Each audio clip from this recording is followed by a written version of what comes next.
नमस्कार दोस्तों, आपका स्वागत करता हूं आप एक यूट्यूब चैनल में। सो फ्रेंड, हम लोग यहाँ डिस्कशन करने वाले हैं अबाउट शेयर मार्केट के बारे में। जहाँ जहाँ देख सकते हैं टॉपिक जो हम लोग कवर करेंगे that would be America market, crude and metal के बारे में, गिफ्ट निफ्टी का प्रेडिक्शन रहेगा, क्या ओपनिंग रहेगा, निफ्टी का सपोर्ट क्या निकल कर आ रहा है, लॉट साइज इंक्रीज कर रहा है निफ्टी, बैंक निफ्टी का एंड अदर इंडाइसेस का। तो क्या क्या क्या क्या लॉट इंक्रीज कर रहा है। देन सेबी का नया रूल्स एंड रेगुलेशन, उसके बारे में डिस्कशन करेंगे। आईपीओ के बारे में डिस्कशन करेंगे। तो इतनी सारी चीजों को अभी हम लोग अभी डिस्कस करने वाले हैं। तो चलिए स्टार्ट करते हैं with the first part, America market के बारे में। तो डाउ जोन्स को चेक कीजिएगा तो देख सकते हैं इंडाइसेस का क्लोजिंग उनका 43,275 का 0.05% यहाँ पर उछाल के साथ क्लोजिंग देखने को मिला है। सिमिलरली निफ्टी को चेक कीजिएगा, अच्छा खासा तेजी था, 100 पॉइंट्स का तेजी देखने को मिला है, 0.46% यहाँ पर उछाल के साथ क्लोजिंग देखने को मिला है। अमेरिकी मार्केट के अदर इंडाइसेस को चेक कीजिएगा तो वहां भी ठीक ठाक था।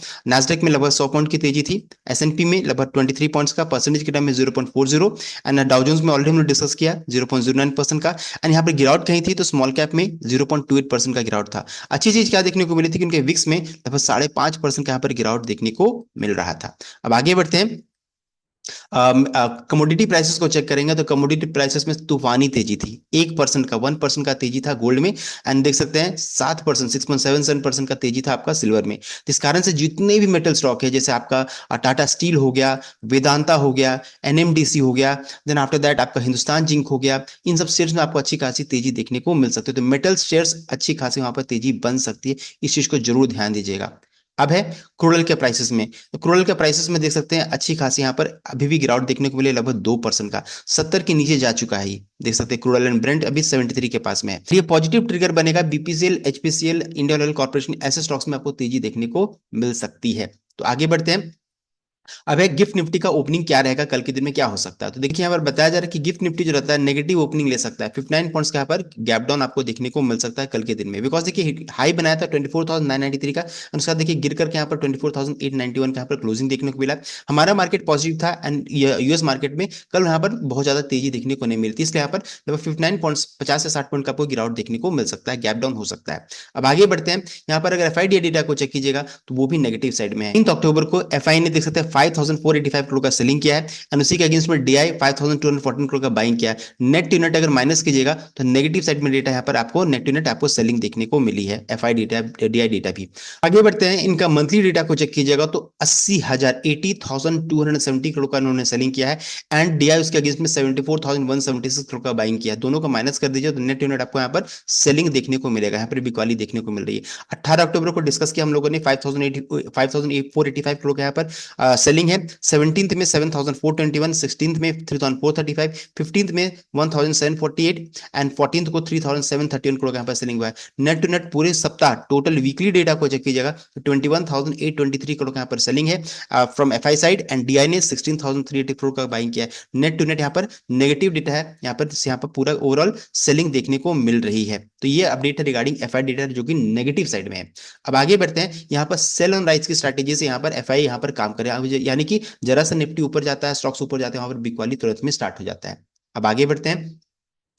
निफ्टी का चार्ट को चेक कीजिएगा तो वो थोड़ा सा नेगेटिव साइड में है। क्यों, उसके पीछे रीजन है मैं बता देता हूं। ये आपका पहला शोल्डर है, देन आफ्टर दैट ये आपका हेड बना है एंड देन आफ्टर दैट ये आपका फिर से शोल्डर बना है। अगर ये लेवल ब्रीच होता है 24,750 के रेंज में, ये नेकलाइन अगर टूटेगा तो फिर यहाँ पर कंप्लीट हो जाएगा pattern, head and shoulder pattern का यहाँ पर ब्रेकडाउन आपको देखने को मिल सकता है। लेकिन उसके लिए 24,750, 24,700 के नीचे में क्लोजिंग आना जरूरी है। वो होगा तभी निफ्टी में ब्रेकडाउन होगा, अदरवाइज नहीं होगा। मैं क्लियरली आपको बता रहा हूँ वो नहीं होगा। एंड यहाँ पर क्या है इंपॉर्टेंट, अगर वो टूटता है तो 24,400, 24,000 यहाँ पर इंपॉर्टेंट सपोर्ट का काम करेगा। ऐसा नहीं कि एक ही बार निफ्टी क्रैश कर जाएगा, ये धीरे धीरे फिर गिरावट होगी। एंड फिर सपोर्ट कहाँ सबसे इंपॉर्टेंट सपोर्ट रहेगा 23,300 के रेंज में, जो कि आपका ये जो रेड कलर की लाइन जो देख रहे हैं ना, दैट इज 200 मूविंग एवरेज का सपोर्ट यहाँ पर बनकर आएगा। तो इस चीज को ध्यान दीजिएगा। अगर ये चीज टूटा, अगर ये नेकलाइन टूटा तो तभी गिरावट होगी।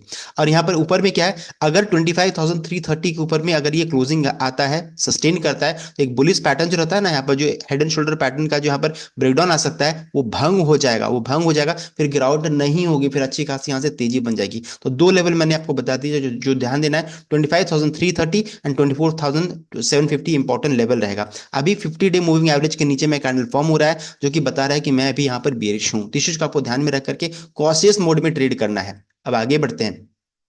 यहाँ पर देखिए everything depends on news and trigger. Example, अभी जीएसटी काउंसिल की मीटिंग होने वाली है तो बहुत इंपॉर्टेंट ट्रिगर है। रिजल्ट कैसा आएगा शेयर्स का बहुत मैटर करेगा। एंड एक अच्छा news, one good news can change the sentiment, so nothing is guaranteed in share market. मैं आपको अभी बता रहा हूँ कि ट्रेंड थोड़ा सा बेरिश है अभी, यहाँ पर शॉर्ट टर्म ट्रेंड बेरिश है, लॉन्ग टर्म अभी भी हम बुलिश साइड में है। लेकिन support and resistance and level को जरूर ध्यान दीजिएगा। अब आगे बढ़ते हैं। यहाँ पर देखिए अपडेट्स आ रहे हैं नेशनल स्टॉक एक्सचेंज की तरफ से, एनएससी की तरफ से अपडेट आ रहा है, जहां पर बताया जा रहा है कि जो लॉट साइज जो रहता है ना उसे इंक्रीज किया जा रहा है। Increase the lot size for future and option in accordance with new SEBI regulatories. Nifty 50 का लॉट साइज को इंक्रीज किया जा रहा है फ्रॉम 25 कॉन्ट्रैक्ट्स टू 75। सो 25 का जो आपका 25 का जो आपका लॉट साइज था उसे बढ़ा करके 75 किया गया, यानी 3 टाइम्स, 3 गुना इसे बढ़ा दिया जा रहा है। निफ्टी बैंक का लॉट साइज को भी डबल किया जा रहा है। 30 अभी हो जाएगा 30, पहले ये फ्रॉम 15, पहले 15 था, 15 से बढ़ा करके 30 किया जा रहा है। निफ्टी फाइनेंशियल सर्विसेज का also known as Fin Nifty, उसका भी लॉट साइज को उसे बढ़ाया जा रहा है। पहले देखिए गोइंग अप फ्रॉम 25 टू 60, तो 25 से बढ़ा करके इसे 65, 25 से 65 इसे इंक्रीज किया जा रहा है। Nifty mid cap select lot size increase किया जा रहा है 50 से बढ़ा करके 120 का यहाँ पर लॉट साइज किया जा रहा है। ध्यान दीजिएगा सबका लॉट साइज यहाँ पर बढ़ रहा है, इंक्रीज कर रहा है।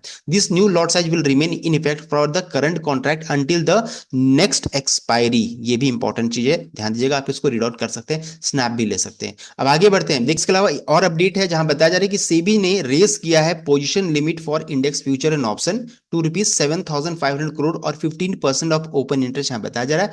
This increase limit applies to both brokers and client and due to a decrease in open interest there will be no penalties for position exceeding the limit. तो ये भी अपडेट आ रहा है, जो फ्यूचर और ऑप्शन में ट्रेड करते हैं उनके लिए इंपॉर्टेंट है। अब आगे बढ़ते हैं।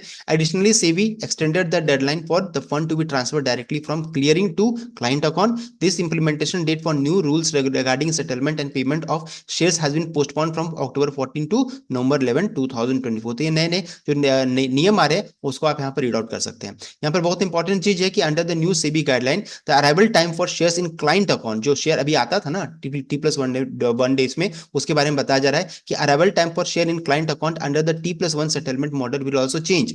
Instead of being credited by 1:30 PM on next day after settlement, share will be available on account by 3:30। तो 3:30 PM से अवेलेबल हो जाएगा ऑन द सेम डे, उसी दिन हो जाएगा। This adjustment is a part of SEBI's effort to provide more time for market participant including stock exchange, depositories and brokers to fully integrate this technical infrastructure will with the new system. तो ये update आ रहा है regarding T+1 settlement को लेकर के, तो इसको आप यहाँ पर रीड आउट कर सकते हैं। अब आगे बढ़ते हैं। यहाँ पर आईपीओ के बारे में डिस्कशन करेंगे। 9 न्यू आईपीओ यहाँ पर आ रहा है। 3 लिस्टिंग हिट करेगा दलाल स्ट्रीट में। जैसे 4 new IPO will open for subscription in the main board segment में आ रहा है, जहां पर देख सकते हैं नाम है Godavari biorefineries, Waaree energies, Deepak builders and engineers and Afcons infrastructure का आईपीओ यहाँ पर आ रहा है। 5 new IPOs will open in the SME segment starting Monday.